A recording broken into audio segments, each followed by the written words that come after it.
សម្លបហាសាច់ត្រីធ្លាប់ស្លហើយនៅឡើយតែសម្លបហាសាច់ជ្រូក3ជាន់នេះអញ្ចឹងខ្ញុំនឹងនាំបងប្អូនទៅមើលការស្លបហាសាច់ជ្រូក3ជាន់ទាំងអស់គ្នាធ្វើម៉េចឲ្យមានរសជាតិឆ្ងាញ់បាត់ក្លិនឆ្អាបសាច់ជ្រូកហើយនឹងមានក្លិនប្រហើរស្លបហាចាអញ្ចឹងជាដំបូងយើងបើក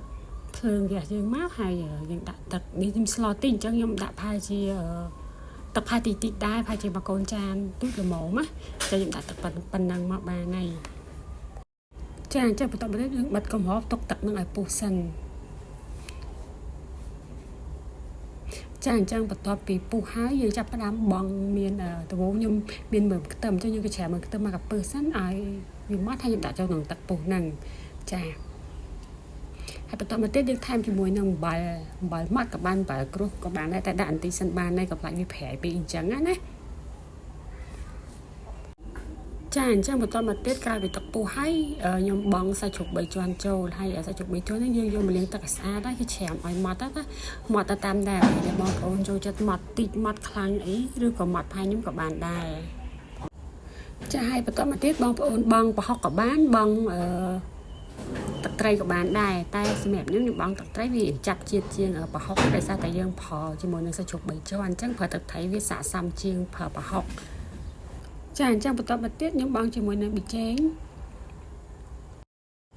ចាអញ្ចឹងបន្ទាប់ពីយើងបង់ប៊ីចេងហើយយើងទុកទឹកឲ្យពុះបន្តិចឲ្យខ្លាំងតិចមកយើងថែមមួយបន្លែរបស់យើងមានល្ពៅចាបន្តមកទៀតមានជា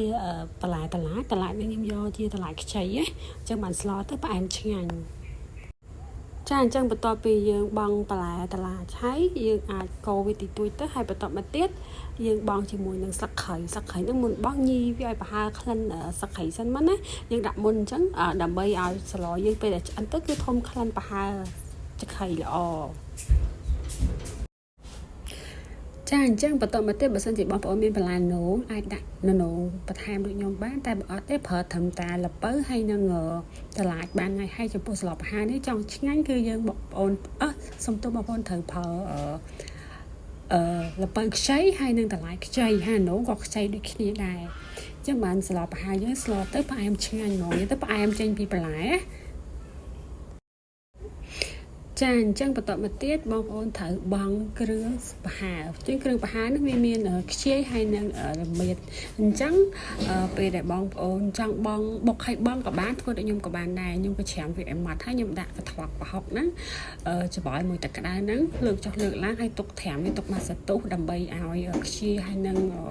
រមៀតហ្នឹងវាចេញជាតិហើយធ្វើឲ្យស្លយើងប្រហើរទាំងខ្ជិលទាំងរមៀតហើយនឹងទឹកវាគឺចាប់ដើមយើងព្រោះនឹងតិចៗមើលទៅគឺឈ្ងុយហើយធំក្លិនប្រហើរទៀតចាអញ្ចឹងបន្ទាប់ពីយើងត្រាំគ្រឿងប្រហើររួចហើយអញ្ចឹងលើកចេញហើយបន្ទាប់មកទៀតយើងបង់ជាមួយនឹងស្លឹកផ្ទីចូលចាចំពោះស្លឹកផ្ទីហ្នឹង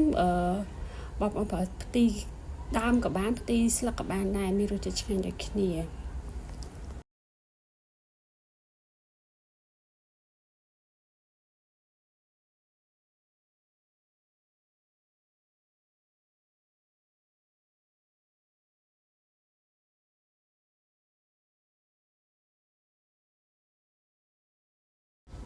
ចាតើតើទៅនឹងស្លឹកគ្រៃដែលយើងមូលបងមុនហ្នឹងបន្ទាប់ពីយើងស្លមកសន្ទុះវាចេញជាតិហើយអញ្ចឹងយើងអាចស្រង់វាចេញបានបាត់បងប្អូនចង់ទុកក៏ទុកទៅអត់មានបញ្ហាអីទេតែបើសិនជាស្រង់ចេញល្អជាងចាអញ្ចឹងតែប៉ុណ្ណឹងបងប្អូនអាចទទួលបាននៅស្លប្រហើរដែលមានរសជាតិឆ្ងាញ់ហើយសម្បូរទៅដោយប្រូតេអ៊ីននិងវីតាមីនគ្រប់គ្រាន់ទៀតហើយចំពោះទៅនឹងការស្លមិនបាច់ឲ្យឆ្អិនបន្លែពេកទេបើឆ្អិនពេកវាធ្វើឲ្យតែបន្លែរបស់យើងវាបាត់បង់នៅប្រូតេអ៊ីនណាបងប្អូនសង្កេតឃើញសាឡយើងនៅពេលដែលបិទភ្លើងទៅវារៀងខ្លាញ់ងើមណាបងប្អូនកុំបារម្ភកន្លែងហ្នឹងគឺអត់មានទលាន់អីទេហើយធ្វើឲ្យបន្លែយើងទន់ទៀតតែអត់ទលាន់ទេបែបបារម្ភថាស្លសាច់ជ្រូក3ជាន់ទលាន់អត់ទេគឺអត់ទលាន់ហ្មងជាចុងក្រោយវីដេអូមានតែប៉ុណ្្នឹងទេអញ្ចឹងបងប្អូនបានមើលហើយបានទស្សនាហើយកុំភ្លេចធ្វើតាមទាំងអស់គ្នាខ្ញុំធានាថាឆ្ងាញ់ហើយសម្បូរប្រូតេអ៊ីនសម្រាប់ទ្រទ្រង់រាងកាយទៀតអរគុណច្រើនជម្រាបលា